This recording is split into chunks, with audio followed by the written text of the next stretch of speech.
লীগকে নিষিদ্ধ করা যায়। এখন বক্তব্য রাখার জন্য অনুরোধ করছি শহীদ ইফতির সম্মানিত মাকে।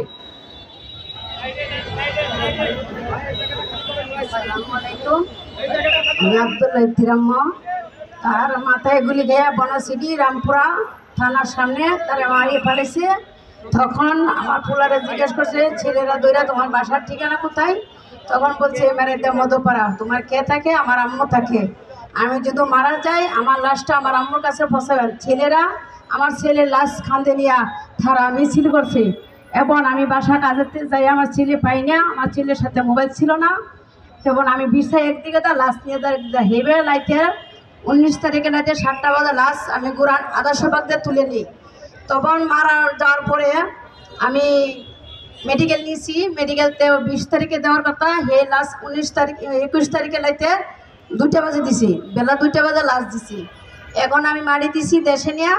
এখন আমি এই বিচার চাই। আওয়ামী লীগ এই বাংলাদেশে মাটিতে যায় তা ঢুকতে পারে না। সে আর আওয়ামী লীগে মাটিতে যে ঢুকতে পারে না। আমার 15 বছরের ছেলে 16 বছরে পড়ছে, আমার একটাই ছেলে। আমি এই বিচার এখনও পাই নাই। আর সরকারের কোনো অনুদান পাইছি মাত্র 5 লাখ টাকা পাইছি। সে বাবা কোনোদিন ভরণ পোষণ করে না, তার বাবারও বাদ দেওয়া লাগছে। এবং আমি বাসা বাড়ি কাজ করে ছেলে বড় করে বাবারও বাদ দিছি। যাক নিচে বাবা জন্মিয়েছিল। এবং আমার ছেলের বিচার চাই। এই আওয়ামী লীগ এই বাংলার মাটিতে যদি ভাড়া দেয় তার জীবনে আমি তার পাশে চাই। হাসিনা হিন্দু, সে হিন্দু না হলে হ্যাঁ মন্ত্রী বানা, সে হিন্দুরে সিস্টেম করে, সে তো মুসলমানের খাতারে নাই। সে যে মুসলমান ওই তো পারছে কে বলছে? সে লগে মুসলমান হিন্দু, হিন্দু লগে হিন্দু আছে, তেমন কোনোদিন মুসলমান না। সে যে একটা সরকার হইয়া মানুষের গুলির অর্ডার দিছে, আইনের লোকেরে বাইরের থেকে গুলি কেন্দ্রে গুলি করে মারছে, মাথার মজব বের করেছে আমার এক ছেলে। এই বিচার আমি জনগণের চাই। বিচার না হওয়া পর্যন্ত এই সরকার যদি পারা দেয় আমি ফাঁসি চাই। যারপর আমি বক্তব্য। আসসালামু আলাইকুম। প্রিয় সংগ্রামী বন্ধুগণ, এই মুহূর্তে বক্তব্য রাখার জন্য অনুরোধ করছি সাপ্লাই শাহাদাত বরণকারী শহীদ আলামিনের ভাই শফিকুল ইসলাম ভাইকে সংক্ষেপে বক্তব্য উপস্থাপনের জন্য অনুরোধ করছি।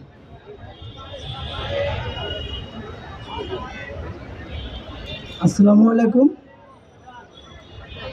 আমি হাফেজ আলামিনের ভাই বলছি।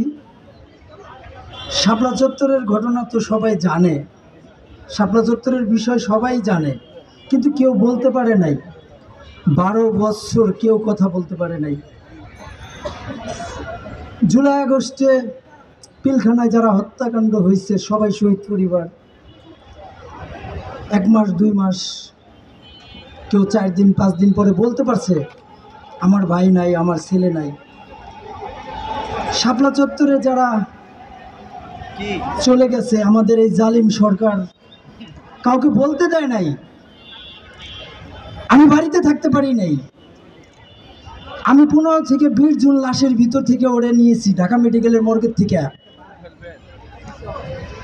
এখানে যে ছিল, যে দেখছে সে বুঝছে। আমি দেখছি শাপলা চত্বরের যে বিষয়টা হয়েছে, আজও পর্যন্ত যারা দেখছে, যাদের নিহত আহত পরিবার আছে, তাদেরকে কোথাও ওরকমভাবে উপস্থাপনা হয়েছে না। এখন এই সরকারের নির্বাচন দেওয়ার জন্য যদি আইসা থাকে তো দিবে, কিন্তু শহীদ পরিবারদের উপরে ভর করে এরা আছে বর্তমান যারা ডক্টর ইউনূস সরকার আছে, ওনাদের কাছে আমাদের চাওয়ার কিছুই নাই। শহীদ পরিবার যারা আছে তাদেরকে কিচ্ছু দিতে পারবে না। তো আমরা একটা আশা করতে পারি, এই জালিম সরকারের বিচার, অন্য কোনো কিছু আশা করতে পারি না। এদেশে যে এই ক্ষমতায় আছে আর যারাই আসবে, আমরা এত কিছু বুঝি না।